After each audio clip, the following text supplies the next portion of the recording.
പിന്നെ എന്നെ കണ്ട എന്നാന്ന് പറയും. ഹായ് ഗൈസ്, ഇപ്പോൾ സമയം ഒരു നല്ല സമയമായിട്ടുണ്ട്. ഇതുവാടേ കാക്കയാണ് ഗൈസ്. ഈ ലോകത്ത്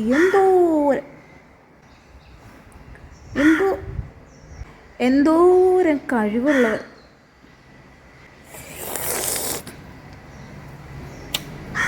ആണ്ടാരങ്ങൊക്കെ വീഡിയോ എടുക്കാൻ സമ്മതിക്കില്ല. എനിക്ക് എൻ്റെ കഴിവ് എന്താണെന്ന് തിരിച്ചറിഞ്ഞൂടെ. ഞാൻ പല മേഖലകളിൽ എൻ്റെ കയ്യൊപ്പ് പതിപ്പിച്ചിട്ടുണ്ടെങ്കിലും ഈ ഒപ്പിട്ടെടുത്തൊക്കെ എനിക്ക് നല്ല അടി അല്ല നല്ലതൊന്നും കിട്ടിയിട്ടില്ല. ഞാൻ വണ്ടി ഓടിക്കും, ഡാൻസിലൊന്ന് കൈ വെച്ച് നോക്കി, അതിൽ വലിയ കഴിവില്ലാന്ന് മനസ്സിലായി. പാട്ട് പാടി നോക്കി, അതിലും കഴിവില്ലാന്ന് മനസ്സിലായി. എനിക്ക് ആകെ കൂടിയുള്ളൊരു കഴിവ് ഫുഡ് കഴിക്കുക എന്നുള്ളതാണ്. ഇതിൽ ഞാൻ നന്നായിട്ട് ഫുഡൊക്കെ കഴിക്കും കേട്ടോ. നന്നായിട്ട് ഞാൻ ഫുഡൊക്കെ കഴിക്കും, വയറ് നിറച്ച് ഞാൻ ഫുഡ് കഴിക്കും. പക്ഷേ അതിലും ഞാനൊരു തോൽവിയാണെന്ന് എനിക്ക് മനസ്സിലായി.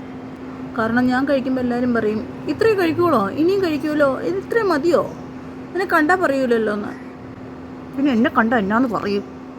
മറ്റുള്ളവരെ പോലെ എനിക്കും ആഗ്രഹമുണ്ട് എന്തെങ്കിലുമൊക്കെ പ്രൊഡക്റ്റീവായിട്ട് ചെയ്യണം. എനിക്ക് ഭയങ്കര ആഗ്രഹമുണ്ട്. പക്ഷേ എനിക്ക് അറിഞ്ഞൂടാ, എൻ്റെ കഴിവെന്താണെന്ന് എനിക്ക് മനസ്സിലാവണില്ല. എൻ്റെ കഴിവിനനുസരിച്ച് എനിക്ക് ഉയരാനോ വളരാനോ നിൽക്കാനോ നടക്കാനോ കിടക്കാനോ സ്വന്തം കഴിവെന്താണെന്നും ഇത്രയും പ്രായമായിട്ട് തിരിച്ചറിയാത്ത ആരെങ്കിലും ഉണ്ടോ? ഇടയ്ക്ക് ചിന്തിക്കാറുണ്ട്, ഇത് എൻ്റെ മാത്രം ഒരു പ്രശ്നമാണോ കഴിവ് കണ്ടെത്താൻ പറ്റാത്തതേ.